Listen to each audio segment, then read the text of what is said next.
The first two carriers, the 19,000-ton Izumo Class warships, were commissioned from 2009 and could deploy up to 18 helicopters for overseas operations.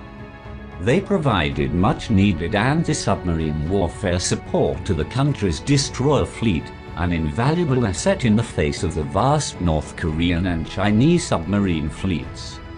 The Japanese Navy went on commission two 27,000-ton Izumo Class carriers, which it later emerged were designed to accommodate F-35B stealth fighters as well as helicopters. Able to deploy up to 28 aircraft, the vessels proved an invaluable asset to the country's overseas power projection capabilities.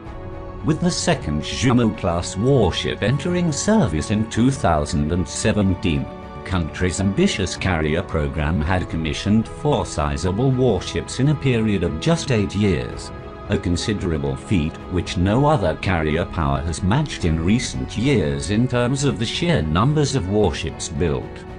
The Japanese Navy could well soon commission further carrier warships of even larger sizes, which would strongly fit in with the trend towards expanding its offensive capabilities to wage war away from its shores.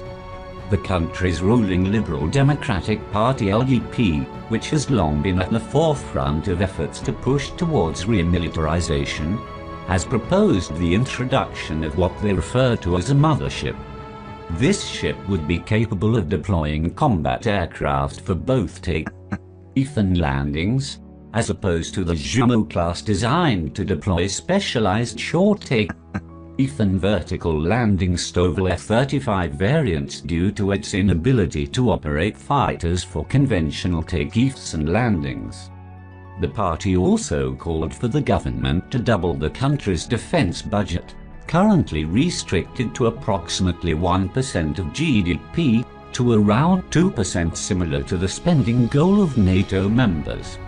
Terming a new carrier warship mothership rather than carrier or supercarrier is an effective means for Japanese advocates of a larger military to again avoid invoking the memory of the Japanese Empire or accusations of pressing for remilitarization. Imperial Japan fielded a sizable carrier fleet during the Pacific War, including the 65,000-ton carrier Shinano, a gargantuan vessel and by far the largest of its time, and the commissioning of large carrier warships designed for offensive power projection is set to spark considerable controversy. The LDP